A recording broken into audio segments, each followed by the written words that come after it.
Welcome to exam theory. तो SSC MTS 2019 में total आपके एग्ज़ाम 39 शिफ्ट में कराए गए थे, जिसके सारे मैथ के सॉल्यूशन आपको इस चैनल पर देखने को मिलेंगे। तो आज हम लोग इस वीडियो में 20/8/2019 के शिफ्ट 2 के सारे मैथ के प्रश्नों के सॉल्यूशन इस वीडियो में देखेंगे। तो वीडियो के अंत तक जरूर बने रहिएगा। तो अगर आप इस चैनल पर नए हैं तो हमारे चैनल को सब्सक्राइब जरूर कर ले। यह हमारा सोशल मीडिया प्लेटफॉर्म है, आप हमसे यहाँ भी जुड़ सकते हैं। इसके लिंक आपको इस वीडियो के डिस्क्रिप्शन बॉक्स में मिल जाएंगे। और इस वीडियो को अपने दोस्तों के साथ शेयर करना बिल्कुल भी नहीं भूलिएगा। ये जो है टोटल आपके इतने शिफ्टों में जो एसएससी एमटीएस 2019 के एग्जाम कराए गए थे, जिसके 2/8/2019 के शिफ्ट 1 के से लेकर के आपके 20/8/2019 के शिफ्ट 1 तक के सारे मैथ के प्रश्नों के सॉल्यूशन इस चैनल पर करा दिए गए हैं। तो ये सारे वीडियो आप हमारे चैनल के प्लेलिस्ट में जाकर देख सकते हैं। तो आज हम लोग इस वीडियो में 20/8/2019 के शिफ्ट 2 के सारे मैथ के प्रश्नों के सॉल्यूशन देखेंगे। तो चलिए बढ़ते आज के प्रश्नों की ओर। देखेंगे क्वेश्चन नंबर 1। ये आपका सिंप्लीफिकेशन का क्वेश्चन है, तो हम लोग क्या करेंगे, इसे हल करेंगे। तो सिंप्लीफिकेशन में सबसे पहले स्मॉल ब्रैकेट का हल किया जाता है। इसे क्या करेंगे, पहले पूर्णांक में तो इसे फ्रैक्शन में चेंज करेंगे। तो फ्रैक्शन में आपका वैल्यू कितना हो जाएगा, 3 दूनी 6 7 बटा आपका कितना हो जाएगा 2 माइनस 6 दूनी 12 1 कितना हो जाएगा 13/6 हो जाएगा। यानी कि 7/2 में से 13/6 जाएगा तो आपका कितना बच जाएगा, यहाँ पर से 6 7 21 में से 13 जाएगा तो आपका 8/6 बचेगा। फिर क्या करेंगे, यहाँ पर इसे जो है क्या करेंगे, सिंप्लीफाई कर लेंगे। तो इसे सिंप्लीफाई कर लेते हैं सबसे पहले। तो यहाँ पर जो है ऑफ, जैसे कि यहाँ पर जो है 3/7 है, फिर क्या है आपका ऑफ है, फिर आपका 14 आपका क्या है 5 है, इंटू फिर पूर्णांक में वैल्यू है तो इसे फ्रैक्शन में चेंज करेंगे तो आपका कितना आ जाएगा 3 2 5/3 होगा। तो यहाँ पर से जो आपका 5 5 चला गया, 7 से काटेंगे तो 7 दूनी 14 चला जाएगा, यहाँ पर से 3 3 चला गया। तो इतना हल करने पर आपका कितना आया, तो 2 आया। और यहाँ पर जो है ब्रैकेट का हल करने पर कितना आया 8/6। तो इसे काट लेंगे 2 को तो कितना आपका आ जाएगा 4/3। यानी कि आपका कितना बचेगा, यहाँ से लेकर यहाँ तक 2 - 4/3 बचेगा। तो कितना आपका आ जाएगा, 3 दूनी 6 में से 4 जाएगा तो आपका 2/3 आ जाएगा, यानी कि 2/3 आएगा। फिर क्या है, ये जो आपका मिडिल ब्रैकेट से बाहर आएगा तो यहाँ पर आपका इसके बाद क्या होता है 1/6 भागा 2/3 है। तो मैंने आपको पहले वाले वीडियो में बताया है कि जब भाग वाला साइन होता है तो उसे गुणा में चेंज किया जाता है, तो सामने वाली संख्या रेसिप्रोकल यानी कि उल्टा हो जाती है। तो भाग को गुणा में चेंज करेंगे तो अगर सामने वाली, क्योंकि इतना हल करने पर मिडिल ब्रैकेट तक का हल करने पर कितना आया 2/3, तो सामने वाली संख्या तो 2/3 ही है, तो उल्टा क्या हो जाएगा इसका 3/2 होगा। तो हल करेंगे तो आपका कितना आ जाएगा 3 दूनी 6 यानी कि 1/4 आएगा। उसको क्या करेंगे, फिर बाकी जो है आप इधर का हल कर लेंगे, फिर इसमें से 1/4 माइनस कर लेंगे। तो पहले क्या कर लेते, ये आगे वाला हल कर लेते सारा। तो यहाँ पर आगे में हल करेंगे सारा, तो यहाँ पर आपका आ जाएगा 1/4 इंटू 3/4। इधर जो है क्या कर लेते हैं, ऑफ वाला पहले गुना कर लेते हैं। तो यहाँ पर जो है 1 पूर्णांक 1/4 है, तो इसे फ्रैक्शन में चेंज करेंगे तो कितना हो जाएगा 5/4। 5/4 ऑफ का साइन क्या होता है, गुना का, तो गुना पहले कर लेंगे क्योंकि ऑफ को पहले हल किया जाता है। तो 5 5 चला गया, 2 से काटेंगे 4 को तो 2 बार में चला जाएगा। यानी कि इतना गुना करने के बाद ये जो भाग का साइन है, भाग के साइन के बाद आपका क्या बच रहा है, यहाँ पर 1/2 बच रहा है। ऊपर तो 1 बचा, नीचे 2/2 बचा। तो इसे गुना में चेंज करेंगे तो आपका कितना हो जाएगा 1/2 का 2 लिखेंगे। यहाँ पर क्या करेंगे, रेसिप्रोकल यानी कि उल्टा हो जाती है, तो 2 हल करेंगे तो यहाँ पर से आपका कितना आ जाएगा 2 दूनी 4 चला जाएगा, यानी कि 3/8 आएगा। कितना आएगा 3/8 आएगा। तो इतना हल करने पर 3/8, और अंदर ये जो है पूरा बिग ब्रैकेट तक का हल करने पर कितना आया 1/4 आया, यानी कि कितना आपका होगा 3/8 माइनस 1/4 होगा। तो कितना आपका आ जाएगा यहाँ पर से 8 और 4 का एलसीएम आपका 8 हो जाएगा। 3 में से 2 जाएगा तो कितना बचेगा 1 बचेगा, यानी कि सिंप्लीफिकेशन को सिंप्लीफाई करने पर आपका 1/8 आएगा। तो यहाँ पर आपका ऑप्शन नंबर 1 बिल्कुल सही होगा। तो देखेंगे नेक्स्ट क्वेश्चन। देखेंगे क्वेश्चन नंबर 2। यहाँ पर क्वेश्चन में दिया गया है कि ए की 2 बार चलने की गति बी के 3 बार चलने की गति के बराबर है। किसी दूरी को तय करने में ए को बी की तुलना के समान दूरी तय करने में 42 मिनट कम समय लगता है, तो बी को समान दूरी तय करने में कितना समय लगता है, ये आपसे पूछा जा रहा है। तो यहाँ पर जो है सबसे पहले क्वेश्चन में बोला गया है कि ए के जो है 2 गुना चाल को, यानी कि ए का चाल ए मान लेते तो उसका दुगुना चाल कितना हो जाएगा 2a, और बी का चाल बी मान लेते हैं तो उसका जो है 3 गुना चाल कितना हो जाएगा 3b। ये दोनों का चाल क्या है ए के 2 गुना का चाल और बी के 3 गुना का चाल क्या है, आपस में बराबर है। तो यहाँ पर से क्या निकाल सकते हैं, ए और बी का चाल रेशियो में निकाल सकते हैं। जैसे कि यहाँ पर से जो है ए का कितना यूनिट आ जाएगा, ए की चाल यहाँ पर से जैसे कि इस तरीके से लिखेंगे ए बाई बी, तो आपका यहाँ पर से कितना आ जाएगा 3/2 आ जाएगा। यानी कि ए की जो स्पीड है वो कितना अनुपात में है, तो 3 अनुपात यानी कि 3:2 में है। तो आपको पता होना चाहिए चाल और समय में कि चाल का उल्टा क्या होता है, समय होता है। अगर चाल 3:2 है तो समय आपका कितना लगेगा, 2:3 लगेगा, यानी कि 2:3 लगेगा।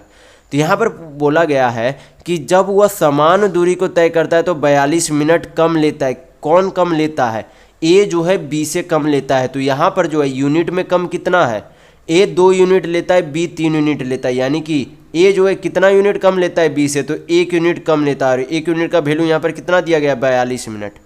कितना दिया गया, 42 मिनट दिया गया है। तो यहाँ पर पूछा गया कि बी समान दूरी को तय करने में कितना समय लगेगा। तो बी को जो है उसी दूरी को तय करने में कितना समय लगता है, तो 3 यूनिट का समय लगता है।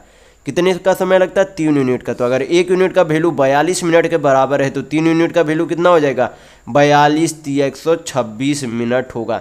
यानी कि बी को जो है उतना ही दूरी तय करने में कुल मिलाकर 126 मिनट का समय लगेगा। तो यहाँ पर आपका ऑप्शन नंबर 1 बिल्कुल सही होगा। तो अगर आपको वीडियो पसंद आ रहा है तो लाइक करते हुए जरूर चलिएगा। दिखेंगे नेक्स्ट क्वेश्चन, क्वेश्चन नंबर 3। यहाँ पर क्वेश्चन में दिया गया है कि 2x - y ratio 5x + 3y = 3:8 है। तो आपसे पूछा जा रहा है कि इतने का मान क्या होगा। तो यहाँ पर सबसे पहले हमें क्या निकालना होगा, x और y का रेशियो में वैल्यू निकालना होगा। तो रेशियो में वैल्यू कैसे निकालेंगे हम लोग, यहाँ पर जो है इसे जो है हम लोग इस तरीके से लिख सकते हैं कि 2x - y / 5x + 3y बराबर आपका कितना है, 3/8 है। तो हम लोग क्या करेंगे, क्रॉस मल्टीप्लाई कर देंगे। तो हल करेंगे, आपका क्या आ जाएगा, x और y का अनुपात यहाँ पर से निकाल सकते हैं। तो हल कर लेंगे, आपका यहाँ पर कितना आ जाएगा, 8 दूनी 16, 5 तिया 15, यानी कि x बचेगा बराबर आपका -8y 3y, यानी कि 3 तिया 9, यानी कि 9 8 आपका कितना हो जाएगा 17y। यानी कि x का वैल्यू कितना आ गया 17, और यहाँ पर जो है कुछ नहीं है तो क्या होगा 11, यानी कि y का वैल्यू जो है कितना है 1, और x का वैल्यू कितना है 11 है। तो हम लोग क्या करेंगे, x का वैल्यू यहाँ पर पुट करेंगे, y का वैल्यू पुट करेंगे, योग करेंगे, यहाँ पर माइनस करेंगे, हल करेंगे, आपका आंसर आ जाएगा। तो पहले क्या करते हैं, प्लस वाले करते हैं। तो x का वैल्यू कितना आया 17, 17 का स्क्वायर करेंगे तो कितना होता है 289 होता है, प्लस y स्क्वायर, y कितना है 1 है, तो 1 का स्क्वायर करेंगे तो 1 होगा। तो यहाँ पर आपका ये हो गया ratio x square minus y square. तो x स्क्वायर करने पर कितना आया 289, प्लस की जगह पर अबर क्या होगा आपका माइनस का साइन होगा, माइनस वाई स्क्वायर, यानी कि यहाँ पर वाई स्क्वायर किए थे तो कितना आया था 1। हल करेंगे यहाँ पर से तो आपका 289 + 1 करेंगे तो आपका कितना हो जाएगा 290 रेशियो 289 - 1 करेंगे तो आपका कितना हो जाएगा 288 हो जाएगा। तो हल कर लेते हैं, यहाँ पर से जो कटेगा काट लेंगे। ये आपका 145 बार में चला जाएगा, 2 से काटेंगे तो ये आपका 144 बार में चला जाएगा। यानी कि आपका अनुपात में वैल्यू कितना आ जाएगा 145:144 आएगा। तो यहाँ पर आपका ऑप्शन नंबर 4 बिल्कुल सही होगा। देखेंगे नेक्स्ट क्वेश्चन, देखेंगे क्वेश्चन नंबर 4। यहाँ पर क्वेश्चन में दिया गया है कि लकड़ी के बने 6 सेंटीमीटर त्रिज्या के एक ठोस गोले से अधिकतम संभावित परिमाण यानी कि वॉल्यूम के एक घन को हटाया जाता है, तो घन की भुजा ज्ञात कीजिए। तो यहाँ पर जो है मैं यहाँ पर थोड़ा सा आपको फिगर से समझाने की कोशिश करता हूँ। यहाँ पर एक जो है हम लोगों ने क्या बना लिया, इसे मान लीजिए कि ये एक स्फीयर है, ये एक आपका क्या है स्फीयर यानी कि गोला है, ये आपका स्फीयर यानी कि गोला है। इसके अंदर क्या होगा, एक घन होगा, आपका क्या हो जाएगा यहाँ पर एक घन होगा। थोड़ा सा आपका टाइम लगेगा यहाँ पर घन बनाने में एक, तो आप ये आपका थोड़ा सा यहाँ पर ये आपका हो गया,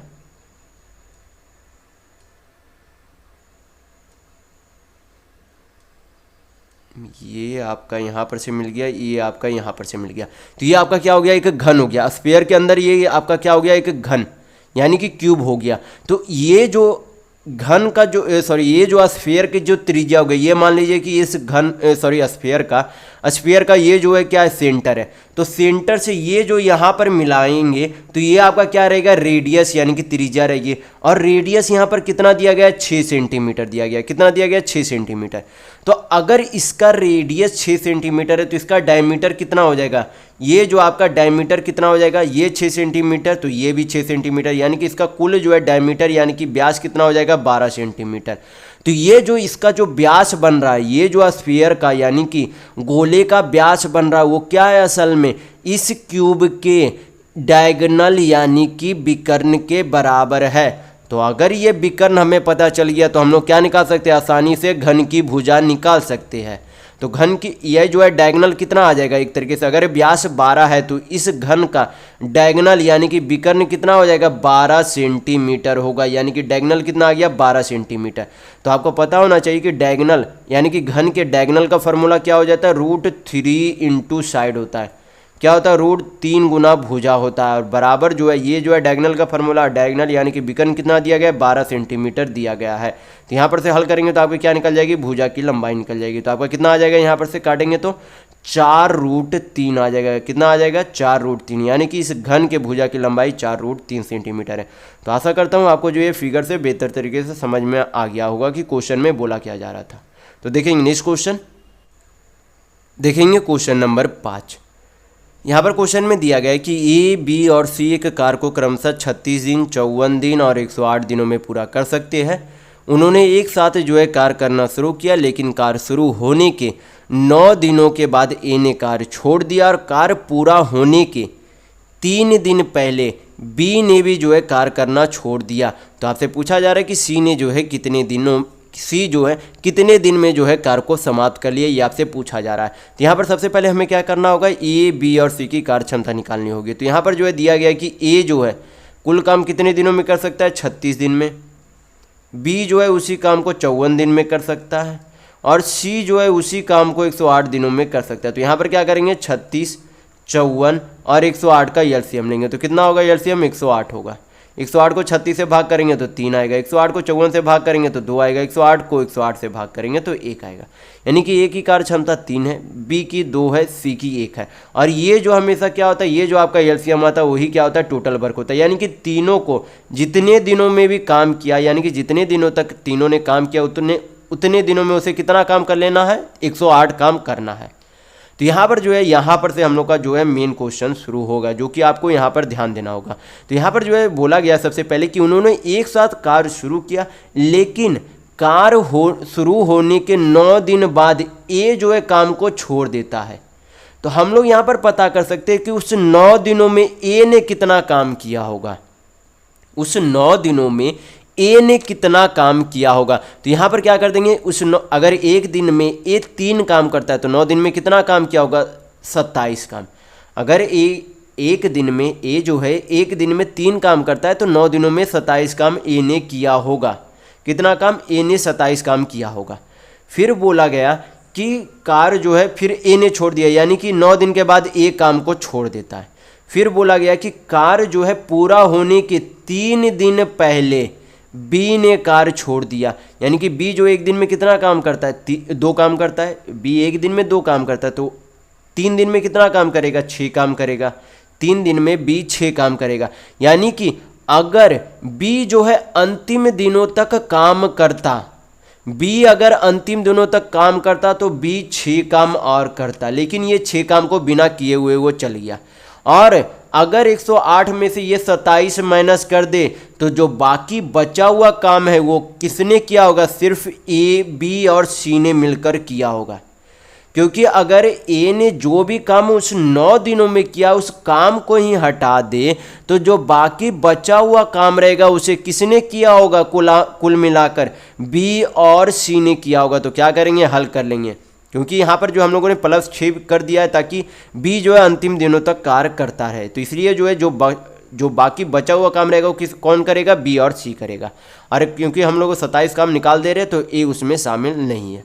तो क्या करेंगे, हल करेंगे पहले। तो आपका कितना आ जाएगा, 108 अच्छी आपका कितना हो जाएगा, 114। 114 में से 27 जाएगा तो आपका कितना बचेगा, आपका यहाँ पर से 27 चला जाएगा तो 7 6 13 यानी कि 87 काम बचेगा। कितना बचेगा? 87 काम। इस 87 काम को करता कौन है? बी और सी करता है। कितने की कार्य क्षमता से करेगा? क्योंकि समय बराबर मैंने बताया था कि टोटल वर्क बाई क्या होता है? इफिशियंसी यानी कि कार्य क्षमता होता है। तो ये फार्मूला ध्यान रखिएगा। तो करना इतना काम है जो कि बी और सी के द्वारा किया जाएगा। कितने की कार्य क्षमता से? 3 की कार्य क्षमता से। तो कितना आपका आ जाएगा यहाँ पर से?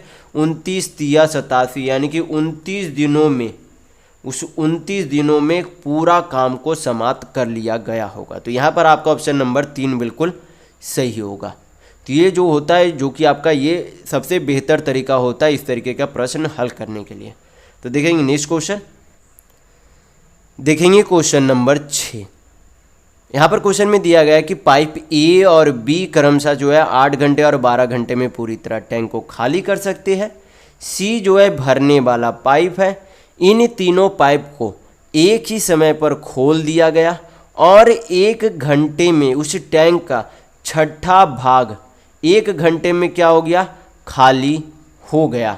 तो आपसे पूछा जा रहा है कि सी अकेले टैंक को कितने समय में भर सकता है। तो यहाँ पर हमें सबसे पहले क्या चाहिए? सी की कार्य क्षमता चाहिए। तो कैसे निकालेंगे? यहाँ पर जो है सबसे पहले यहाँ पर दिया गया क्वेश्चन में कि ए जो है 8 घंटे में खाली कर सकता है और बी जो है 12 घंटे में खाली कर सकता है। तो यहाँ पर क्या करेंगे? 8 और 12 का एलसीएम लेंगे।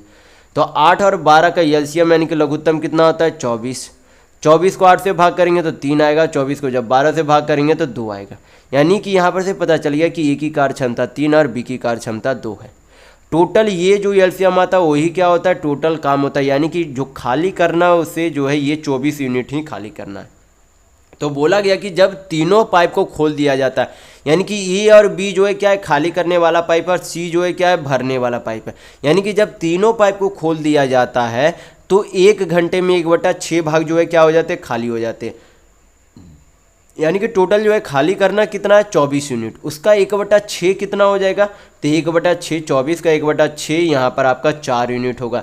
यानी कि ए बी और सी ने तीनों मिलकर 4 यूनिट ही खाली किया, 4 यूनिट खाली किया। लेकिन यहाँ पर से हमें पता चल रहा है कि ए जो है 1 घंटे में 3 यूनिट खाली कर सकता है, बी 2 यूनिट खाली कर सकता है। यानी कि ये दोनों मिलकर 1 घंटे में 3 और 2 5 यूनिट खाली कर सकते हैं। लेकिन असल में खाली कितना हुआ? 4 यूनिट। यानी कि उसी 1 घंटे में सी के द्वारा क्या किया गया? 1 यूनिट भर दिया गया। 5 यूनिट माइनस 4 यूनिट करेंगे तो कितना आ जाएगा? 1 यूनिट। यानी कि ए और बी मिलकर 5 यूनिट 1 घंटे में खाली कर सकते हैं, लेकिन खाली कितना हुआ? 4 यूनिट ही हुआ। यानी कि उसी 1 घंटे के दौरान जब सी खाली था तो उस सी पाइप के द्वारा 1 यूनिट भर लिया गया था। यानी कि सी की कार्य क्षमता कितनी आ गई? 1 आ गई। तो अब हमें कुल काम भी पता है, इफिशियंसी भी पता है, समय बराबर आपको पिछले वाले क्वेश्चन में ही मैंने बताया था। यहाँ पर समय बराबर क्या होता है? कुल कार्य बटा कार्य क्षमता होता है। तो यहाँ पर क्या करेंगे? कुल भरना कितना है? 24 यूनिट। कितने की कार्य क्षमता से? 1 की कार्य क्षमता से। तो आपका कितना समय आ जाएगा? 24 दिन। यानी कि सी जो है, सी द्वारा पाइप जो है उस टंकी को 24 दिनों में भर सकता है, सॉरी 24 घंटे में भर सकता है। ये आपका दिन नहीं था, घंटा था। तो जहाँ पर भी मैंने दिन बोला है तो वहाँ पर आप घंटा ध्यान में रखिएगा। तो यहाँ पर आपका ऑप्शन नंबर 3 बिल्कुल सही होगा। देखेंगे नेक्स्ट क्वेश्चन, देखेंगे क्वेश्चन नंबर 7। यहाँ पर क्वेश्चन में दिया गया है कि कक्षा में 90 छात्र हैं, जिनमें से 60% लड़कियां हैं और बाकी लड़के हैं। लड़कों की अंग्रेजी में औसत प्राप्त अंक लड़कियों की तुलना में 30% अधिक है। यदि अंग्रेजी में सभी छात्रों का औसत प्राप्त अंक 56 यानी कि 56 है, तो अंग्रेजी में केवल लड़कियों का औसत प्राप्त अंक कितना है, ये आपसे पूछा जा रहा है। तो यहाँ पर जो है हमें संख्याओं की यानी कि छात्रों की संख्या की ज़रूरत नहीं है, इससे आपका कैलकुलेशन ही बढ़ेगा और कुछ नहीं होगा। तो यहाँ पर जो है क्या करेंगे? रेशियो से ही हम लोग इस मैथ को बनाने की कोशिश करेंगे। तो यहाँ पर जो है कुल जो है छात्रों की संख्या किसी भी जो है कक्षा में कितनी रहती है? 100%। यहाँ पर जो हम लोग क्या करते हैं? बॉयज़ और गर्ल्स लिख लेते हैं। तो यहाँ पर से जो बोला गया कि कुल जो है छात्रों में से 60% कितनी है? लड़कियाँ हैं। तो अगर 100% छात्र उनमें से 60% लड़कियां हैं तो 40% क्या रहेंगे? लड़के। रेशियो में कर देंगे इसका वैल्यू तो कितना आ जाएगा? 2:3 हो जाएगा। यानी कि बॉयज जो है कितने हैं? 2 यूनिट है, यानी कि 2 लड़के हैं तो 3 लड़कियां। तो ये आपका क्या हो गया? नंबर ऑफ स्टूडेंट हो गया। नंबर ऑफ आपका क्या हो गया? स्टूडेंट।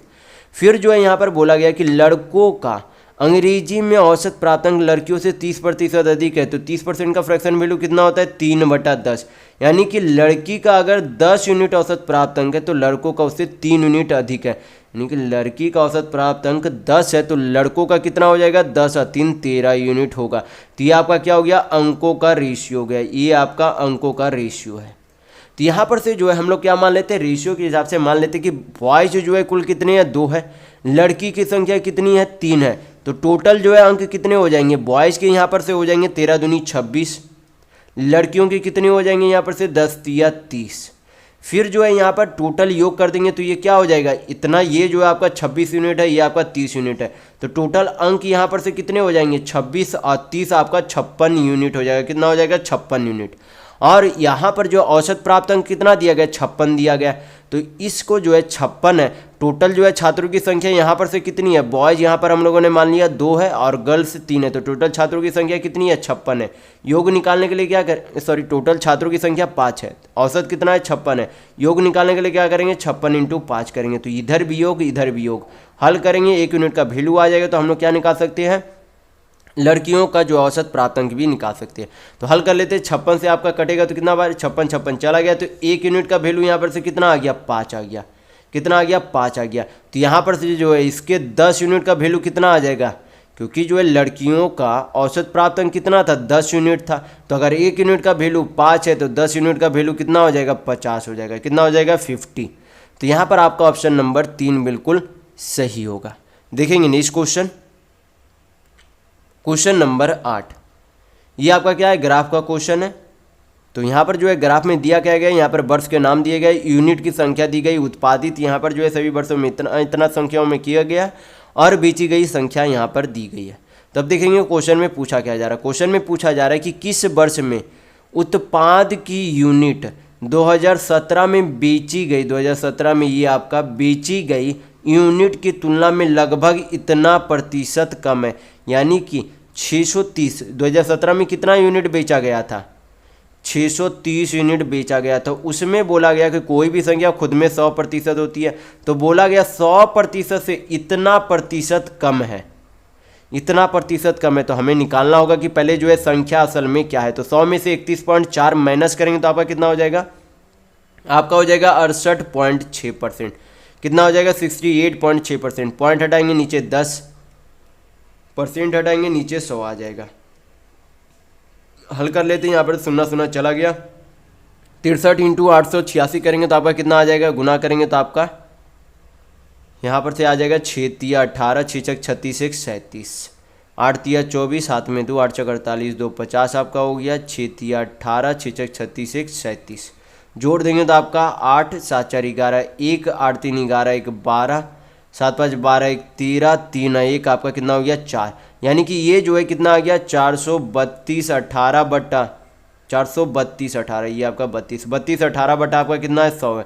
तो आपका पॉइंट में वैल्यू कितना आ जाएगा, 432.18 आएगा, यानी कि लगभग है, ये जो है लगभग में है। तो लगभग आपका कितना होना चाहिए, 432 होना चाहिए। तो देखेंगे किसमें जो है उत्पादित में हमें देखना है, किसमें कौन से साल में 432 जो है उत्पादित किया गया था। तो ये 320 है, 338 है, ये यहाँ पर देखेंगे तो 432 का उत्पादन किया गया कौन से साल में, तो 2014 साल में, यानी कि आपका ऑप्शन नंबर 2 बिल्कुल सही होगा। देखेंगे नेक्स्ट क्वेश्चन, क्वेश्चन नंबर 9।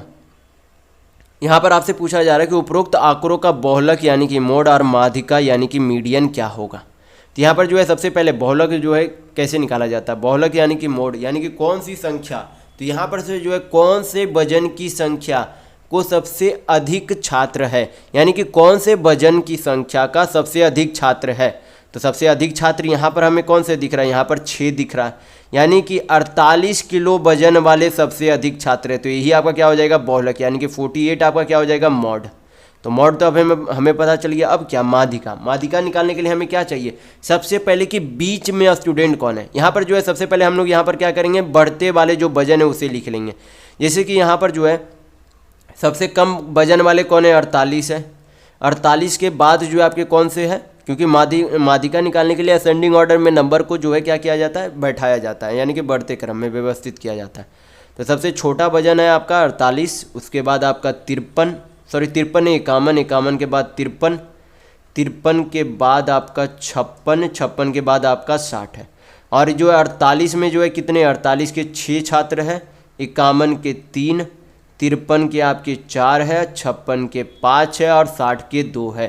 तो यहाँ पर जो है मीडियन निकालने के लिए क्या करेंगे, टोटल छात्रों की संख्या पहले निकालेंगे। टोटल छात्रों की संख्या कितनी है, 6 3 9 4 13 5 18 2 20।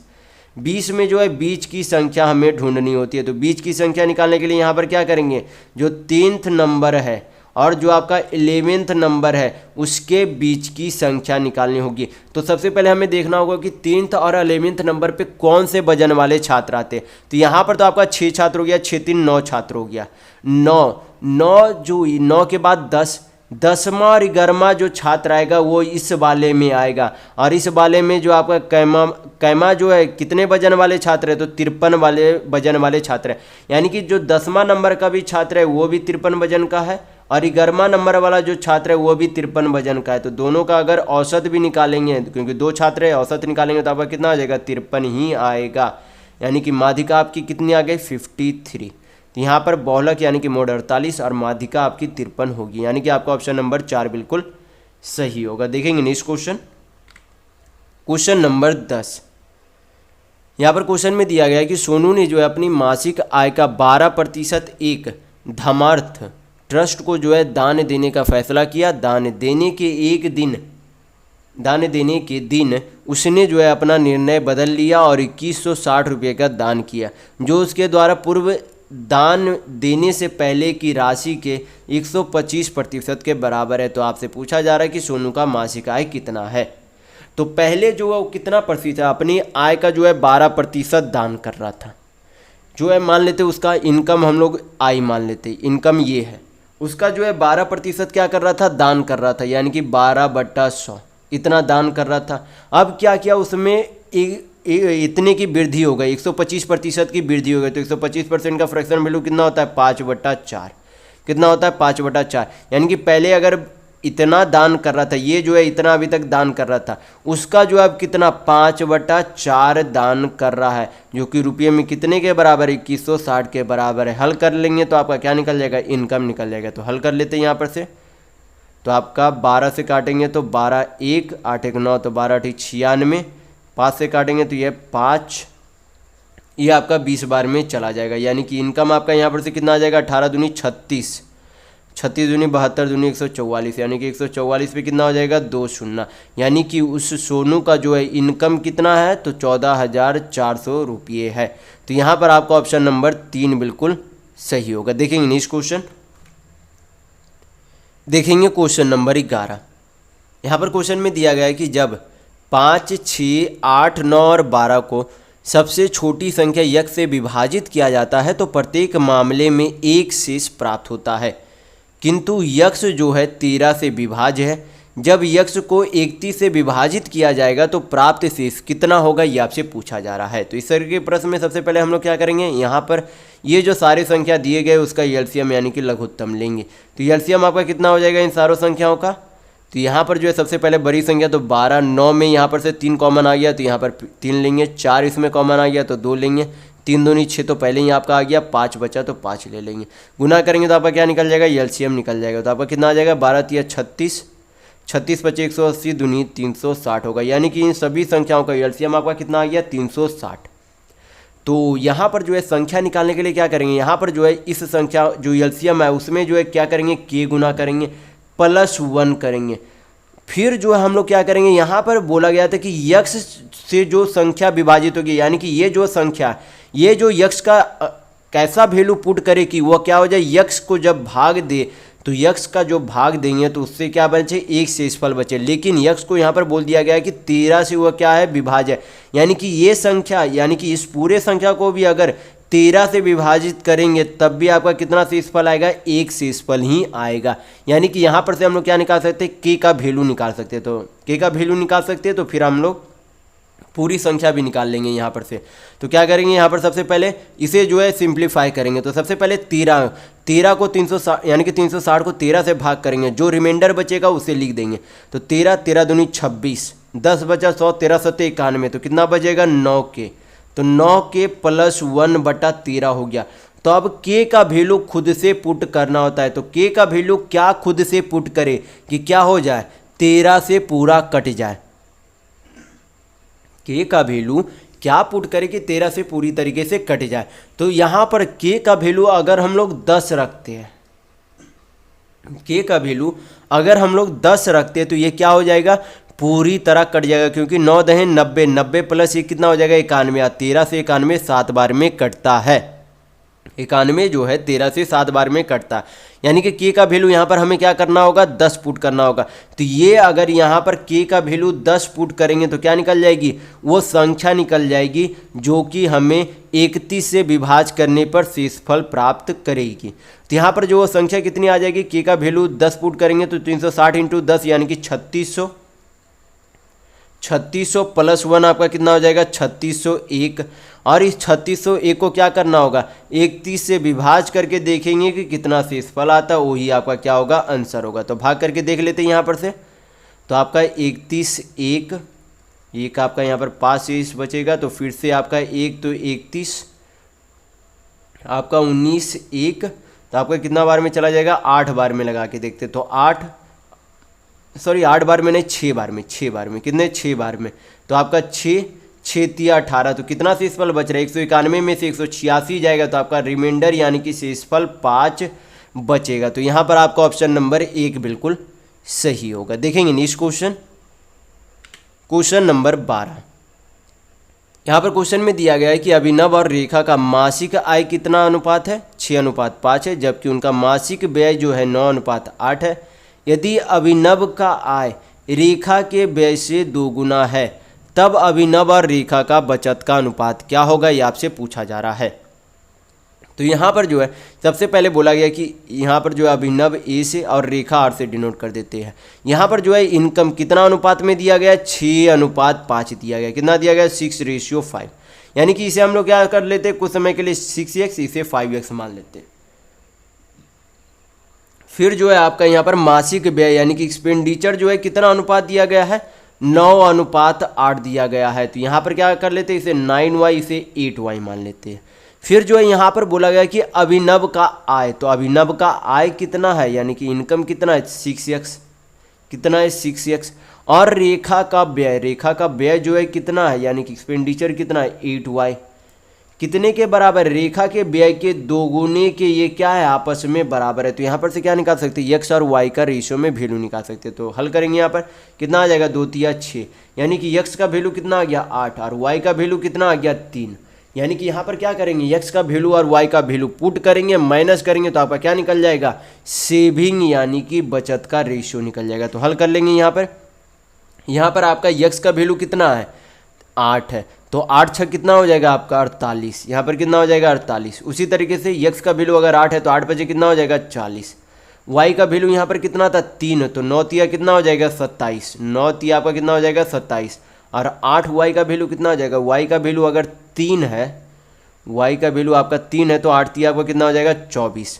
माइनस कर लेंगे, 48 में से 27 गया तो आपका कितना बचेगा 21, और यहाँ पर से 40 में से 24 जाएगा तो आपका कितना बचेगा 16, यानी कि उनके जो है बचत का अनुपात कितना हो गया 21:16।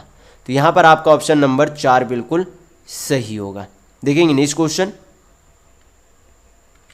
Question number 13। ये आपका क्या है, ग्राफ का क्वेश्चन है। तो ग्राफ मैं आपको जो है इस वीडियो में पहले ही समझा चुका हूँ। तो देखेंगे क्वेश्चन में पूछा क्या जा रहा है। क्वेश्चन में पूछा जा रहा है कि 2013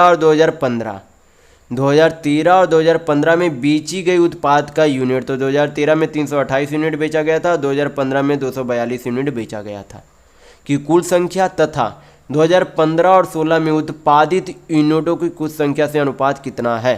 तो 2015 और 16 में यानी कि इन दोनों के योग और इन दोनों का योग से अनुपात पूछा जा रहा है। तो सबसे पहले इन दोनों का योग करेंगे तो 328 प्लस 242 करेंगे तो आपका कितना हो जाएगा, यहाँ पर से 4 दूध 6 7 या 3 दूध 6, यानी कि कितना हो जाएगा आपका 67 हो जाएगा, सॉरी 67 नहीं, 3 2 5 57 होगा, कितना होगा 570 होगा, कितना होगा 570। फिर क्या करेंगे, इन दोनों का योग निकालेंगे तो आपका कितना हो जाएगा 56 4 60 500, यानी 5 दूध 7, यानी कि 760 हो जाएगा। हल करेंगे तो यहाँ पर आपका कितना आ जाएगा, 0 तो पहले चला गया, 19 से काटेंगे तो 19 तिया 57, 19 चौक 76, यानी कि कितना अनुपात आ जाएगा 3:4 आएगा। तो यहाँ पर आपका ऑप्शन नंबर 1 बिल्कुल सही होगा। देखेंगे नेक्स्ट क्वेश्चन, क्वेश्चन नंबर 14। यहाँ पर क्वेश्चन में दिया गया है कि एक ठोस बेलन का कुल पृष्ठीय क्षेत्रफल यानी कि total surface area 1155 centimetre square है और उसका वक्र पृष्ठीय क्षेत्रफल उसके कुल पृष्ठीय क्षेत्रफल के 2/5 के बराबर है। तो आपसे पूछा जा रहा है कि बेलन की ऊंचाई कितनी है। तो यहाँ पर जो है सबसे पहले जो है यहाँ पर बेलन के जो है वक्र पृष्ठीय क्षेत्रफल का फॉर्मूला क्या हो जाता है 2πr(h) होता है। क्या होता है 2πr(h)। और कुल पृष्ठीय क्षेत्रफल का फॉर्मूला क्या हो जाता है 2πr(h+r) होता है। क्या होता है h+r होता है। ये कुल पृष्ठीय क्षेत्रफल का फॉर्मूला। तो यहाँ पर जो है बोला गया कि उसका जो है क्या है कुल पृष्ठीय क्षेत्रफल के 2/5 के बराबर है। यानी कि ये अगर कुल टोटल सरफेस एरिया है 5 यूनिट टोटल सरफेस एरिया है तो ये 2 यूनिट क्या लेटरल सरफेस एरिया है। यानी कि ये जो है क्या है असल में कुल पृष्ठीय क्षेत्र वक्र पृष्ठीय क्षेत्रफल बटा कुल पृष्ठीय क्षेत्रफल है जो कि 2/5 दिया गया। तो यहाँ पर से क्या निकाल सकती है हाइट और रेडियस यानी कि ऊंचाई और त्रिज्या का अनुपात में वैल्यू निकाल सकते हैं। तो हल कर लेंगे यहाँ पर 2πr तो चला जाएगा। आपका h/h+r कितना आ जाएगा ये आपका मान लीजिए ये 2 यूनिट है ये आपका 5 यूनिट है। तो हाइट आपका कितना आ गया 2 यूनिट। तो हाइट प्लस त्रिज्या यानी कि ऊंचाई प्लस त्रिज्या कितनी है 5 यूनिट। तो यहाँ पर आपकी त्रिज्या कितनी हो जाएगी 3 यूनिट। तभी तो यानी h का मान अगर 2 यूनिट है तभी तो 3 तो 5 यूनिट होगा। h कितना है 2 यूनिट तो त्रिज्या कितनी हो गई 3 यूनिट। तो यहाँ पर से हमें क्या पता चल गया ऊंचाई और त्रिज्या का वैल्यू यूनिट में पता चल गया। तो यहाँ पर से जो है क्या दिया गया कुल पृष्ठीय क्षेत्रफल दिया गया है। तो कुल पृष्ठीय क्षेत्रफल का फॉर्मूला अभी मैंने क्या बताया था 2πr(h+r)। तो यहाँ पर से जो आपका कितना हो जाएगा 2π क्या करेंगे इसी फार्मूला पे वैल्यू पुट करेंगे यूनिट का वैल्यू आएगा तो ऊंचाई हम लोग निकाल लेंगे यहीं पर से। तो सबसे पहले फार्मूला पे जो है सारा यहाँ पर हल कर लेंगे। तो 2π का वैल्यू कितना हो जाएगा 22/7। फिर यहाँ पर जो है आपका h+r सॉरी त्रिज्या जो है कितनी थी त्रिज्या जो है 3 यूनिट थी। तो यहाँ पर 3 यूनिट बैठा देंगे इंटू आपका h+r आपका कितना हो जाएगा 3 2 5 यूनिट। और टोटल सरफेस एरिया यहाँ पर कितना दिया गया 1155। हल कर लेंगे 1 यूनिट का वैल्यू आ जाएगा तो फिर आपकी ऊंचाई भी आ जाएगी। तो हल कर लेते 11 दूनी 22 11 1 11 5 55 5 3 15 15 सत्ते क्या होगा 75 से हो जाएगा। यहाँ पर जो है 1 यूनिट स्क्वायर बराबर आपका कितना हो जाएगा 749/4। 1 यूनिट बराबर आपका कितना आ जाएगा यहाँ पर से 7/2। हाइट आपका कितना था 2 यूनिट। तो अगर 1 यूनिट का वैल्यू 7/2 है तो 2 यूनिट का वैल्यू निकालने के लिए 7/2 में से 2 से गुना करेंगे तो आपका कितना आ जाएगा 2 2 चला जाएगा। तो यहाँ पर से आपका 7 सेंटीमीटर आएगा। यानी कि हाइट बराबर ऊंचाई बराबर आपका कितना आ गया तो 7 सेंटीमीटर। देखेंगे नेक्स्ट क्वेश्चन। देखेंगे क्वेश्चन नंबर 15। यहाँ पर क्वेश्चन में दिया गया है कि किसी वस्तु का अंकित मूल्य x रुपये है। अंकित मूल्य पर 20% का छूट यानी कि डिस्काउंट देने के बाद एक दुकानदार को 40 रुपये का लाभ होता है। यदि लाभ जो है 11.1/9% होता है तो x का मान कितना होगा ये आपसे पूछा जा रहा है।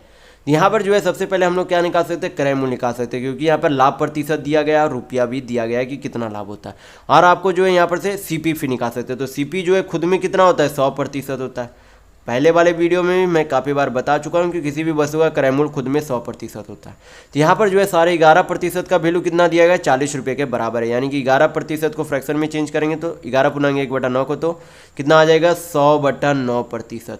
100/9% बराबर कितना है 40 रुपये। 0 चला जाएगा तो 1% का वैल्यू यहाँ पर से आपका कितना हो जाएगा 36/10 रुपये। कितना हो जाएगा 36/10 रुपये। तो अगर 1% का वैल्यू 36/10 है तो 100% का वैल्यू कितना हो जाएगा तो क्या करेंगे 100 से गुना करेंगे 0 चला जाएगा तो कितना आ जाएगा यहाँ पर से 360 रुपये। यानी कि किसी वस्तु का क्रय मूल्य कितना है 360 रुपये के बराबर है। अब हमें क्या चाहिए मार्क्ड प्राइस यानी कि अंकित मूल्य चाहिए। तो यहाँ पर जो है बोला गया कि उसे जो है बेचने से पहले उस पर क्या किया जाता है 20% की छूट दी जाती है। यानी कि उस सामान को जो है यहाँ पर क्या कर रहा है 20% का छूट दे रहा है। तो यहाँ पर से जो आपका एक CP और मार्क्ड प्राइस का रेशियो निकालने का एक फार्मूला होता है। क्या होता है फार्मूला आपका हो जाता है 100 माइनस डिस्काउंट बटा 100 प्लस प्रॉफिट होता है। तो ये जब भी आपको CP और मार्क्ड प्राइस का रेशियो में अनुपात में वैल्यू चाहिए तो इससे आप आसानी से निकाल सकते हैं। तो आपका जो है यहाँ पर से कितना आ जाएगा CP बाई मार्क्ड प्राइस यानी कि क्रय मूल्य बटा विक्रय मूल्य। तो 100 माइनस डिस्काउंट करेंगे तो आपका कितना आ जाएगा 100 माइनस 100% माइनस 20% करेंगे तो कितना हो जाएगा 80% बटा 100 प्लस प्रॉफिट, यानी कि 100% प्लस प्रॉफिट आपका कितना हो जाएगा, यहाँ पर आपका हो जाएगा क्योंकि प्रॉफिट आपका 100/9% था, पूर्णांक को फ्रैक्शन में चेंज किया था तो 100/9% था, तो आपका कितना हो जाएगा 1000/9%। तो 1000/9, 9 आपका कहाँ चला जाएगा, ऊपर चला जाएगा। तो हल कर लेते हैं यहाँ पर से, तो 0 0 चला गया, 4 से काटेंगे तो 4 दूनी 8 और 25 चौक 100 चला जाएगा, यानी कि अनुपात में वैल्यू कितना आ जाएगा 9 दूनी 18 और नीचे 25 आ जाएगा, यानी कि क्रय मूल्य कितना यूनिट है 18 यूनिट है। तो मार्केट प्राइस यानी कि अंकित मूल्य कितना है 25 यूनिट है। तो यहाँ पर से जो है क्रय मूल्य हम लोगों के द्वारा कितना आया था, तो 360 रुपया आया था, यानी कि 18 यूनिट का वैल्यू कितना है 360 के बराबर है। तो कितने गुना है यहाँ पर के 20 गुना के बराबर है। तो 25 में भी क्या करेंगे 20 से गुना करेंगे तो आपका कितना आ जाएगा 500 रुपये आएगा, यानी कि उस वस्तु का अंकित मूल्य कितना होगा तो 500 रुपये होगा। तो यहाँ पर आपका ऑप्शन नंबर 2 बिल्कुल सही होगा। देखेंगे नेक्स्ट क्वेश्चन, क्वेश्चन नंबर 16। यहाँ पर क्वेश्चन में दिया गया है कि एक दुकानदार जब किसी वस्तु को 230 रुपये में बेचता है तो उसे 20% की हानि होती है। यदि वह उस वस्तु को 339.25 में बेचता है तो उसे कितने प्रतिशत का लाभ होगा, ये आपसे पूछा जा रहा है। तो यहाँ पर जो है सबसे पहले हम लोग यहाँ पर बोला गया है कि 230 रुपये में बेचता है, तो यहाँ पर से हम लोग क्या निकाल सकते हैं सीपी यानी कि क्रय मूल्य निकाल सकते हैं। तो यहाँ पर से जो है बोला गया कि 230 का सामान कितने 20% के हानि में बेचता है, तो 20% का जो है फ्रैक्शन वैल्यू कितना हो जाएगा आपका 1/5, यानी कि 5 का सामान 1 यूनिट के लॉस में बेचता है तो कितने में बेच देता है 4 यूनिट में बेचता है। सीपी कितना था 5 यूनिट था, तो ये आपका इधर क्या हो गया सीपी हो गया। इधर आपका क्या है, इधर आपका क्या है अंकित मूल्य यानी कि अंकित मूल्य नहीं एसपी यानी कि विक्रय मूल्य कितना में बेचा, तो 339.25 में बेचा। अगर हम लोग यहाँ पर रेशियो में पहले ही हल कर लेंगे तो आपका क्या हो जाएगा कैलकुलेशन यहाँ पर से आसान हो जाएगा। तो हल कर लेंगे यहीं पर हम लोग, यहाँ पर से जो आपका पॉइंट हटा देंगे, नीचे कितना चला जाएगा 100, तो जो भी कटेगा काट लेंगे, फिर हम लोग लाभ प्रतिशत निकाल सकते हैं। तो हल कर लेते पहले यहाँ पर से आपका 25 से काट लेते, तो 25 चौक 100, 25 1 आपका 5 3 8, 25 3 75, 9 5 14, 25 5 125, 12 5 17, 25 7 175, 4 4 आपका चला गया इधर से। फिर आपका जो है 23 से आपका कटेगा, तो यहाँ पर काटेंगे 23 से, ये 10 बार में चला जाएगा। 23 5 आपका यहाँ पर से 23 5 जो है आपका 115, 23 5 115, 207, 23 नमा 207, तो आपका यहाँ पर से सीपी कितना आ गया, आपका यहाँ पर बचा 10 5 50, इधर आपका कितना बचा 59 बटा, यानी कि क्रय मूल्य जो है यूनिट में कितना आ गया 50 यूनिट और विक्रय मूल्य यहाँ पर से कितना आ गया 59 यूनिट आ गया, यानी कि यहाँ पर से पता चल रहा है कि 50 का सामान 59 में बेच दिया। तो लाभ कितने का हो रहा है 9 यूनिट का। कितने में लाभ प्रतिशत हमेशा क्रय मूल्य पर निकाली जाती है, तो क्रय मूल्य कितना 50 यूनिट, परसेंट में वैल्यू चाहिए तो क्या करेंगे 100 से गुना करेंगे, हल करेंगे आपका आंसर आ जाएगा। तो हल कर लेते 50 दूनी 100, 9 दूनी आपका कितना आ जाएगा 18%, यानी कि ओवरऑल आपका 18% का लाभ होता है जब उसे इतना रुपये में बेचा जाएगा तब। तो यहाँ पर आपका ऑप्शन नंबर 2 बिल्कुल सही होगा। तो जब भी आपको लगे कि कैलकुलेशन आपका थोड़ा सा हार्ड हो रहा है तो उसे क्या करें रेशियो में चेंज कर ले, ताकि पहले ही आप उसे क्या कर ले इस तरीके से छोटा कर ले ताकि आपको किसी भी परसेंट वैल्यू निकालने में आसानी हो। तो देखेंगे नेक्स्ट क्वेश्चन, क्वेश्चन नंबर 17। ये आपका क्या है सिंप्लीफिकेशन का क्वेश्चन है, सिंप्लीफाई कर लेते तो हम लोग। तो सबसे पहले क्या करेंगे स्मॉल ब्रैकेट का हल किया जाता है, तो हल करेंगे यहाँ पर गुना करेंगे तो 4 ऑफ 4 तो कितना है 16, 4 को जब 16 से भाग करेंगे तो कितना आ जाएगा 1/4, यानी कि क्या करेंगे 4 + 1/4 तो आपका कितना हो जाएगा 17/4।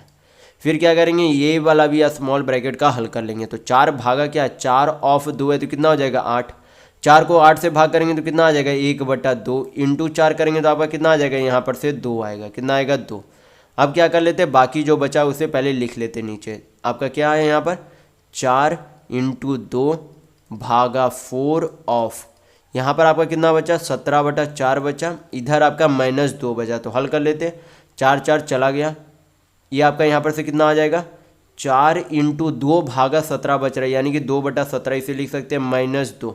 आपका कितना आ जाएगा यहाँ पर से 4 दूनी 8 -17 दूनी 34 बटा कितना आ गया आपका नीचे 17, 8 -34 करेंगे तो आपका कितना आ जाएगा -26/17, यानी कि सिंप्लीफिकेशन को सिंप्लीफाई करने पर -26/17 आ रहा है। तो यहाँ पर आपका ऑप्शन नंबर 4 बिल्कुल सही होगा। देखेंगे नेक्स्ट क्वेश्चन, क्वेश्चन नंबर 18। ये आपका क्या है, ग्राफ का ही क्वेश्चन है। तो देखेंगे क्वेश्चन में पूछा क्या जा रहा है। ग्राफ को मैंने पहले ही इस वीडियो में समझा चुका हूँ कि क्या है। तो देखेंगे क्वेश्चन में पूछा जा रहा है यहाँ पर कि 2016 में बेची गई उत्पाद के यूनिट की संख्या 2012 से लेकर 2016 तक उत्पादित, यहाँ पर जो आपका उत्पाद, हाँ 2012 से लेकर 2016 तक, ये जो आपका 2012 से लेकर 2016 तक उत्पादित औसत यूनिट की संख्या से लगभग कितना प्रतिशत अधिक है, ये आपसे पूछा जा रहा है। तो ये जो है 2016 में बेची गई, 2016 में जो बेची गई और ये जो है यहाँ पर उत्पाद किया गया, इसके औसत से कितना प्रतिशत ये जो है अधिक है। तो पहले जो है हम लोग क्या करेंगे, यहाँ पर जो है बेचा कितना गया था 2016 में 470 यूनिट बेचा गया था। इससे हमें जो है फिर क्या करेंगे, इसका औसत निकालेंगे। जो उत्पादित किया गया तो फिर हमें क्या चाहिए, इसका औसत चाहिए। तो औसत निकालने से पहले क्या करना होगा, हमें योग निकालना होगा। तो योग निकाल लेंगे तो 8 2 10 6 16 4 20, हाथ में 2 आपका, फिर यहाँ पर 5 3 8 8 3 11 2 13 आपका, यहाँ पर से 5 3 8 8 3 11 11 2 13 13 2 15 होगा, सॉरी यहाँ पर आपका 15 होगा। कितना होगा 15, हाथ में 1, फिर आपका 5 2 7 7 4 11 11 6 17 17 1 आपका कितना हो गया 18, यानी कि 1800 आपका 50 हो गया। कितना हो गया 1850। उससे क्या करेंगे, औसत चाहिए हमें, तो क्या करेंगे 5 से भाग कर देंगे, क्योंकि टोटल कितने साल थे, 5 साल थे। तो भाग करेंगे तो आपका कितना आ जाएगा, 5 3 15, 3 बचा, 5 से 35, यानी कि 370। ये जो है इससे कितना कम है, ये जो है कितना कम है, या फिर बोल सकते हैं ये जो है कितना अधिक है, ये जो है कितना अधिक है, ये 370 है, ये 470 है, तो कितना अधिक है, तो 100 अधिक है। और तुलना हमें किससे करना है, इस औसत वाले से तुलना करना है। तो तुलना जिससे करेंगे उसे नीचे लिखेंगे, परसेंट में वैल्यू चाहिए, 100 से गुना करेंगे, हल करेंगे, आपका आंसर आ जाएगा। 0 0 चला गया, यानी कि हमें क्या करना है, 37 से 1000 को भाग करना है। तो कितना आ जाएगा, 37 दूनी पहले 74, आपका कितना बच गया 26 260, आपका 7 बार में यहाँ पर लगा के देखते तो 7 7 49, 4 7 21 4 कितना हो जाएगा 25, यानी कि रिमाइंडर कितना बचता है, एक बचता है। तो लगभग आपका कितना प्रतिशत आ जाएगा, तो 27% आएगा। तो यहाँ पर आपका ऑप्शन नंबर 1 बिल्कुल सही होगा। देखेंगे नेक्स्ट क्वेश्चन, क्वेश्चन नंबर 19।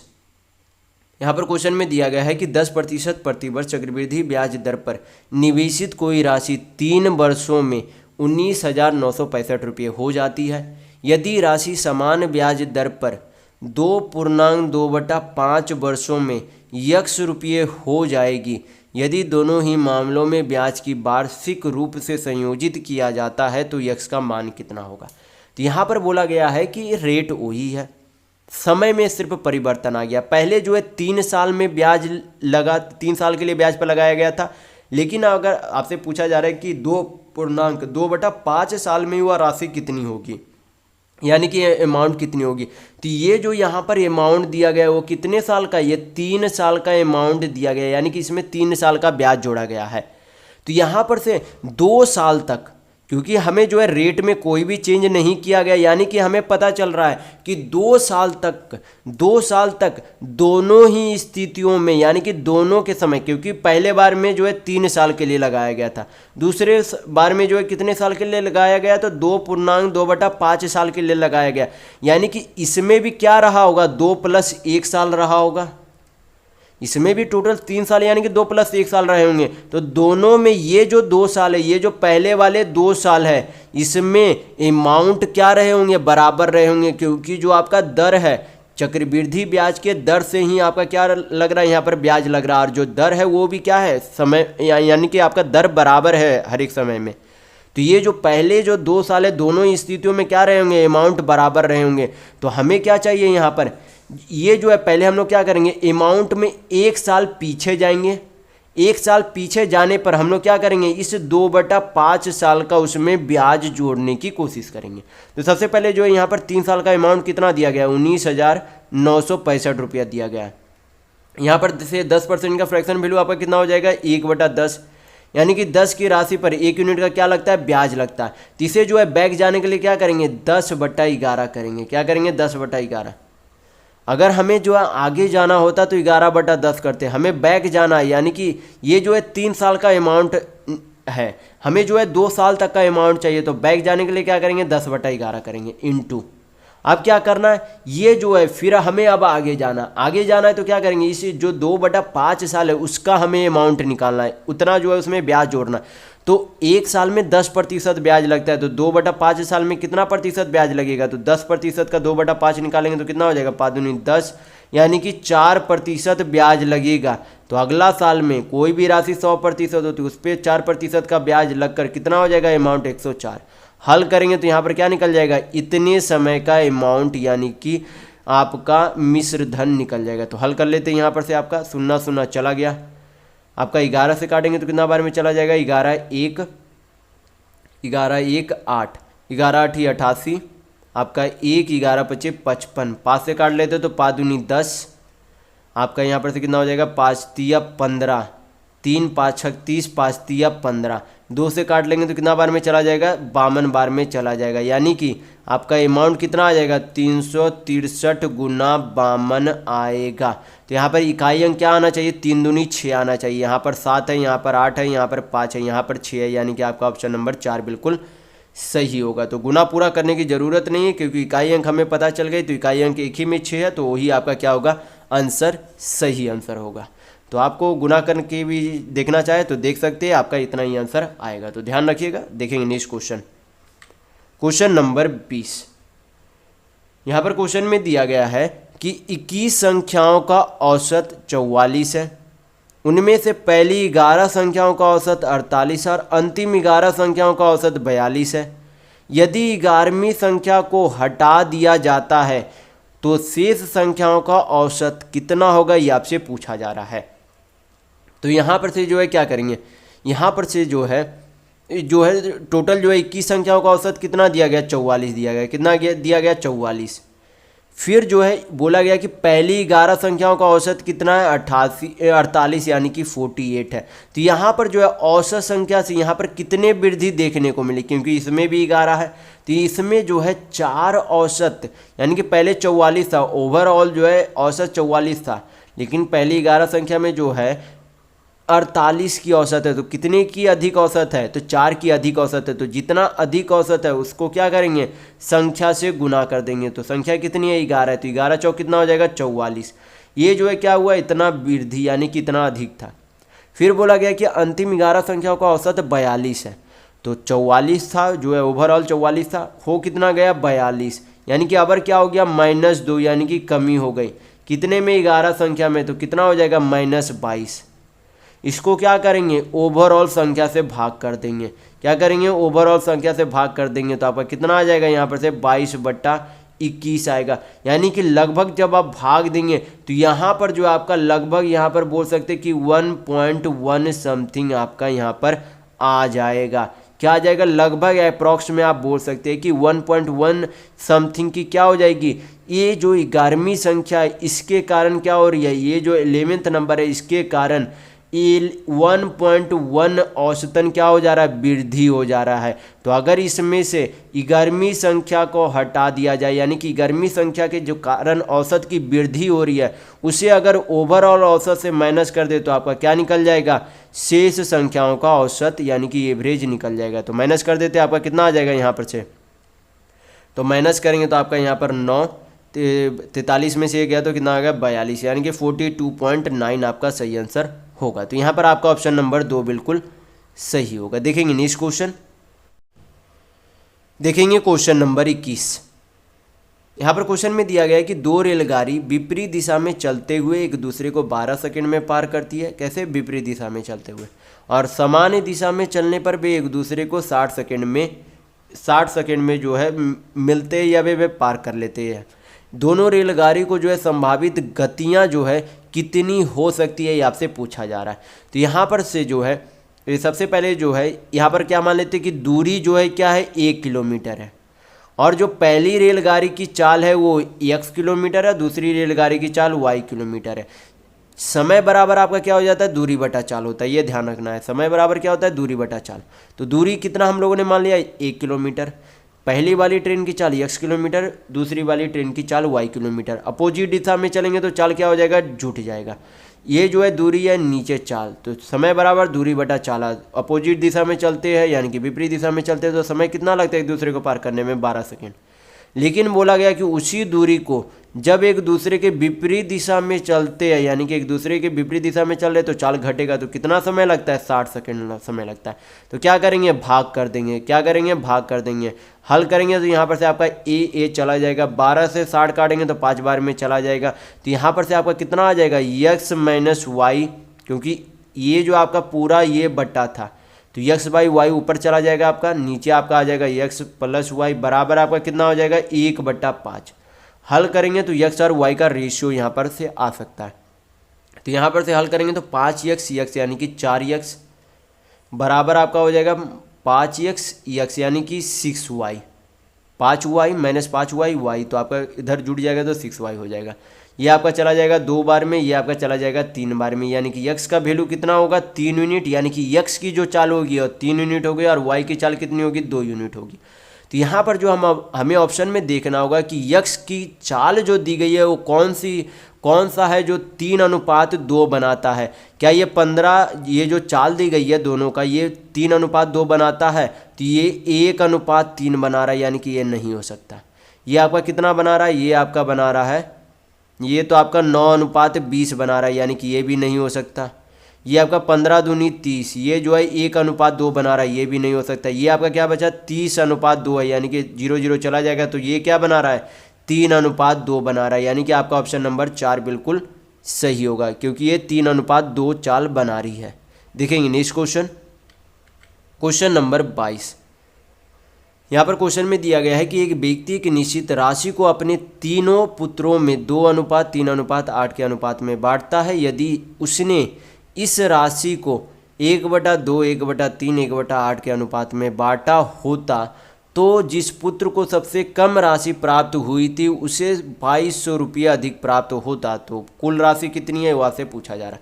तो यहाँ पर जो है सबसे पहले किस अनुपात में बांटना था, तो 2:3:8 में बांटना था, लेकिन उसे बांट कितना में दिया गया, इस फ्रैक्शन में बांट दिया गया। तो फ्रैक्शन को सबसे पहले क्या करेंगे, इंटीजर में चेंज करेंगे। तो इंटीजर में चेंज करने के लिए क्या करेंगे, ये जो नीचे बेस में जो नंबर दिए गए उनका एलसीएम को क्या करेंगे, रेशियो से गुना कर देंगे। तो कितना आ जाएगा एलसीएम, 3, 8 और 2 का एलसीएम कितना हो जाएगा, 3, 8, 2 का एलसीएम 24 हो जाएगा। तो 1/2 को जब 24 से काटेंगे तो कितना बार में चला जाएगा, 12 बार में। रेशियो 1/3 को 24 से काटेंगे तो कितना बार में चला जाएगा, 8 बार में। और 1/24 को 1/8 से काटेंगे तो कितना बार में चला जाएगा, 3 बार में चला जाएगा। लेकिन यहाँ पर जो है पहले राशि ये थी, अब राशि इतनी हो गई, तो राशि तो क्या होनी चाहिए, राशि का यूनिट जो सम होना चाहिए, क्योंकि पहले जितनी राशि थी अब भी उतनी राशि है, लेकिन उसे अलग अलग तरीके से बांटा गया। तो राशि तो समान है, तो यहाँ पर यूनिट का योग तो हमें समान देखने को यहाँ पर नहीं मिल रहा है। जोड़ कर भी देख लेते तो 8 और 2 10 कितना हो जाएगा, 8, 2, 10 और 3 13 हो रहा है। यहाँ पर आपका कितना हो जाएगा, 12, 8, 20, 3, 23, यानी कि ये क्या हो रहा है, अलग अलग है। बराबर करने के लिए क्या करेंगे, इधर होल अनुपात में, पूरे अनुपात में 23 से गुना कर देंगे, यहाँ पर 13 से गुना कर देंगे। तो आपका कितना आ जाएगा, 23 दूनी 46, 23 तिया 69, और यहाँ पर से वो आपका हो जाएगा 184। कितना हो जाएगा, 23 8 184। फिर 12 × 13 करेंगे तो 12 तिया 36, 120, 30 36 156। फिर आपका 13 8 393, 13 8 100 आपका हो जाएगा 104, 13 तिया 39। तो यहाँ पर जो है सबसे कम जो है पहले किसे मिल रहा था, ये जो है 46 यूनिट, 69 यूनिट, 184 यूनिट है। तो सबसे कम किसे मिल रहा था, इस 46 यूनिट वाले को। अब उसे कितना मिल रहा है, 156 यूनिट मिल रहा है, यानी कि कितना अधिक मिल रहा है। तो यहाँ पर से 156 माइनस 46 करेंगे तो आपका कितना हो जाएगा, 110 हो जाएगा, यानी कि 110 यूनिट अधिक मिल रहा है। और रुपये में कितने के बराबर है, 2200 रुपये के बराबर है। तो 0 चला जाएगा, तो 1 यूनिट का वैल्यू यहाँ पर से कितना आ जाएगा, 11 से काटेंगे तो 11 दूनी 22, यानी कि 1 यूनिट का वैल्यू 20 रुपये के बराबर है। तो पूछा क्या जा रहा है कि कुल राशि कितनी है। तो कुल राशि यहाँ पर से निकालने के लिए क्या करेंगे, यहाँ पर से शॉर्ट तरीका है, तो शॉर्ट तरीका से निकालने के लिए क्या करेंगे, इसे जो है होल्ड रेशियो को जोड़ देंगे पहले। तो 8, 2, 10 और 3 13, और जो होल्ड रेशियो को 23 से गुना किया गया था उससे भी गुना कर देंगे। हल करेंगे, आपका जो है यहाँ पर से हम लोगों ने जो है 8, 2, 10 और 3 13, यहाँ पर आपका 23, 3 तिया 9, 9 दूनी 18 सही है। सबसे पहले तो आपका 0 आएगा, 3 तिया 9 दूनी 18, यानी कि 0 के पहले आपका 8 आना चाहिए, यानी कि पहला बात तो यहाँ जीरो नहीं है, यहाँ जीरो नहीं है, ये आपका जीरो है, जीरो के पहले 8 आना चाहिए, यहाँ 4 है, ये आपका गलत हो जाएगा, ये दोनों तो पहले से ही गलत है। ये आपका यहाँ पर ऑप्शन नंबर 3 बिल्कुल सही होगा। आप चाहे तो गुना करके देख सकते हैं, आपका ऑप्शन नंबर 3 ही आएगा। देखेंगे नेक्स्ट क्वेश्चन, क्वेश्चन नंबर 23। यहाँ पर क्वेश्चन में दिया गया है कि एक व्यापारी जो है किसी वस्तु को बेचकर 17% का लाभ कमाता है। यदि वस्तु के मूल्य को 33.6 रुपया बढ़ा देता है तो उसका लाभ जो है अब 29%, मतलब बढ़कर 29% हो जाता है। तो आपसे पूछा जा रहा है कि वस्तु का लागत मूल्य यानी कि सीपी कितना है। तो इसी वीडियो में मैंने आपको बताया है कि किसी भी वस्तु का क्रय मूल्य खुद में 100% होता है। तो यहाँ पर दिया गया है कि पहले उसे जो है 17% के लाभ पर बेचता है, लेकिन उसे कुछ रुपये बढ़ाता है तो वो उसे 29% का लाभ होता है। तो लाभ में जो है कितने प्रतिशत की वृद्धि हुई है, 17 से 29 हो गया तो कितने की वृद्धि हुई है, 9 3 12% की वृद्धि हो गई। रुपये में कितने के बराबर है, 33.6 रुपये के बराबर है। तो यहाँ पर से क्या निकाल सकते हैं, 1% का वैल्यू निकाल सकते हैं। पॉइंट हटाएंगे नीचे कितना आ जाएगा 10, 12 से काटेंगे तो 12 दूनी 24, 6 3 9 12 8 96। तो 1% का वैल्यू कितना आ गया, 28/10 रुपया आ गया। तो हमें क्या चाहिए, 100% का वैल्यू चाहिए। तो क्या करेंगे, 100 से गुना करेंगे, हल करेंगे, आपका क्रय मूल्य आ जाएगा। तो 0 चला गया, 28 × 10 करेंगे तो आपका कितना आ जाएगा, 280 रुपया। यानी कि वस्तु का क्रय मूल्य कितना होगा, 280 रुपया। तो ये आपका ऑप्शन नंबर 1 बिल्कुल सही होगा। देखेंगे नेक्स्ट क्वेश्चन, क्वेश्चन नंबर 24। यहाँ पर क्वेश्चन में दिया गया है कि एक निश्चित राशि को x/3 वर्षों के लिए प्रति वर्ष x% साधारण ब्याज की दर से उधार दिया जाता है। राशि का साधारण ब्याज राशि के 1/3 के बराबर है। तो आपसे पूछा जा रहा है कि x का मान कितना है। तो यहाँ पर जो है बोला गया कि साधारण ब्याज जो मिलता है वो राशि का 1/3 है। यानी कि 1/3 बोल क्या रहा है कि साधारण ब्याज का, सॉरी, राशि का 1/3 साधारण के ब्याज के बराबर है। यानी कि ये 3 यूनिट आपका क्या है, प्रिंसिपल यानी कि मूलधन, और 1 यूनिट आपका क्या है, सिंपल इंटरेस्ट यानी कि साधारण ब्याज है। तो यहाँ पर से जो है आपको परट वाला फार्मूला पता होना चाहिए। परट आपका क्या होता है, P × R × T/100 equal to आपका क्या होता है, सिंपल इंटरेस्ट। P से आपका प्रिंसिपल यानी कि मूलधन, R से रेट यानी कि दर, T से टाइम यानी कि समय होता है, SI से सिंपल इंटरेस्ट यानी कि आपका साधारण ब्याज होता है। तो ये फार्मूला ध्यान रखिएगा। तो क्या करेंगे, फार्मूला पे वैल्यू पुट करेंगे, आपका आंसर आ जाएगा। तो प्रिंसिपल यानी कि मूलधन कितना है, 3 यूनिट, इंटू समय कितना दिया गया या रेट, जो भी पुट करना है, रेट हम लोग पहले पुट कर लेते तो x है, x% है, समय कितना है, x/3 है। तो 3 आपका नीचे चला जाएगा, इंटू आपका कितना हो जाएगा, नीचे 100, सिंपल इंटरेस्ट यानी कि साधारण ब्याज कितना, 1 यूनिट है। हल करेंगे, आपका आंसर आ जाएगा। 3 से 3 चला गया, x² बराबर आपका कितना आ जाएगा, क्रॉस में 100 आ जाएगा। तो x बराबर आपका कितना आ जाएगा, स्क्वायर है, उधर भेजेंगे तो अंडर रूट आ जाएगा, यानी कि x बराबर आपका 10 आ जाएगा। तो यहाँ पर आपका ऑप्शन नंबर 4 बिल्कुल सही होगा, क्योंकि आपसे x का वैल्यू ही पूछा जा रहा था। देखेंगे नेक्स्ट क्वेश्चन, क्वेश्चन नंबर 25। यहाँ पर क्वेश्चन में दिया गया है कि एक आयत की लंबाई उसकी चौड़ाई से 6 सेंटीमीटर अधिक है और उसका परिमाप 100 सेंटीमीटर है। यदि इस आयत का क्षेत्रफल एक वृत्त के क्षेत्रफल के निकटतम बराबर है तो उस वृत्त की परिधि कितनी होगी, आपसे पूछा जा रहा है। तो सबसे पहले हमें क्या निकालनी होगी, लंबाई और चौड़ाई निकालनी होगी, तभी जो हम लोग क्या निकाल सकते हैं, इसका एरिया निकाल सकते हैं। फिर उसके बाद इसकी त्रिज्या निकाल लेंगे, त्रिज्या निकालने के बाद इसकी परिधि निकाल सकते हैं। तो सबसे पहले जो है इसका क्या दिया गया है, परिमाप दिया गया है, और यहाँ पे बोला गया है कि इसकी लंबाई जो है चौड़ाई से 6 सेंटीमीटर अधिक है। तो अगर चौड़ाई x मान ले तो लंबाई कितनी हो जाएगी, x + 6। जिसका परिमाप जो है, परिमाप का फार्मूला क्या हो जाता है, 2 × लेंथ + ब्रेथ होता है, और टोटल परिमाप कितना दिया गया, 100 सेंटीमीटर। तो यहाँ पर से जो है टोटल आपका परिमाप यहाँ पर से कितना हो जाएगा, 2 लेंथ लंबाई कितना, x + 6, और ब्रेथ यानी कि चौड़ाई कितनी है, x है। तो कितना हो जाएगा टोटल योग, 2x + 6 बराबर आपका कितना हो जाएगा, 100। 2 से काटेंगे तो कितना बार में चला जाएगा, 50 बार में। 6 उधर भेजेंगे तो 44, तो 2 से काटेंगे तो कितना बार में चला जाएगा, x बराबर आपका कितना आ जाएगा, 22। यानी कि चौड़ाई यहाँ पर से आपकी कितनी आ गई, 22 आ गई, और आपकी लंबाई यहाँ पर से कितनी आ गई, x + 6, यानी कि 22 + 6 करेंगे तो कितना आ जाएगा, 28। यानी कि लंबाई आपकी 28, चौड़ाई आपकी 22 आ गई। तो ये जो है रेक्टेंगल यानी कि आयत का जो है एरिया का फार्मूला क्या होता है, लेंथ × ब्रेथ होता है, यानी कि लंबाई गुना चौड़ाई होता है। तो लंबाई कितना है, 22 सेंटीमीटर, और लंबाई जो है, सॉरी, चौड़ाई है 28 सेंटीमीटर, चौड़ाई आपकी 22 सेंटीमीटर और लंबाई आपकी 28 सेंटीमीटर, जो कि किसके क्षेत्रफल के बराबर है, वृत्त के क्षेत्रफल के बराबर है। तो वृत्त के क्षेत्रफल का फार्मूला क्या होता है, πr² होता है। तो पाई का मान 22/7, आर स्क्वायर, क्योंकि त्रिज्या हमें निकालनी है तो यहाँ पर से हल करेंगे तो आपकी क्या आ जाएगी, त्रिज्या का वैल्यू आ जाएगा। 22 से 22 चला गया, हल करेंगे तो आपका कितना आ जाएगा, 28 को हम लोग 7 चौक 28 तोड़ सकते हैं, इंटू 7 बराबर आपका क्या है, आर स्क्वायर है। अंडर रूट भेजेंगे तो आपका क्या बचेगा, आर बराबर 7 इंटू 2, यानी कि त्रिज्या आपकी यहाँ पर से कितनी आ जाएगी, 7 दूनी 14 सेंटीमीटर आ जाएगी। तब हमें त्रिज्या पता चल गई तो परिधि भी निकाल सकते हैं, क्योंकि वृत्त की परिधि का फॉर्मूला क्या होता है, 2πr होता है। फार्मूला जब भी तक आप मेंसुरेशन में याद नहीं रखिएगा तब तक आप मेंसुरेशन का कोई भी प्रश्न हल नहीं कर पाएंगे, तो फार्मूला जरूर याद रखिएगा। तो यहाँ पर क्या करेंगे, वैल्यू पुट करेंगे तो 2 पाई को क्या लिख सकते हैं, 22/7, त्रिज्या कितनी दी गई है 14, 7 से काटेंगे 2 बार में चला जाएगा, 22 दूनी 44 दूनी 88 सेंटीमीटर क्या आ जाएगा, उस वृत्त की परिधि आएगी। तो यहाँ पर आपका ऑप्शन नंबर 1 बिल्कुल सही होगा। तो इस वीडियो में बस इतना ही। अगर आपको वीडियो पसंद आया तो लाइक कीजिएगा, नए हैं तो चैनल को सब्सक्राइब जरूर कर लीजिएगा। ये हमारा सोशल मीडिया प्लेटफॉर्म है, आप हमसे यहाँ भी जुड़ सकते हैं। इसके लिंक आपको इस वीडियो के डिस्क्रिप्शन बॉक्स में मिल जाएंगे। और इस वीडियो को अपने दोस्तों के साथ शेयर करना बिल्कुल भी नहीं भूलिएगा, ताकि उन्हें भी इस वीडियो से लाभ मिल सके। तो इस वीडियो में बस इतना ही, मिलते हैं अगले वीडियो में, तब तक के लिए धन्यवाद।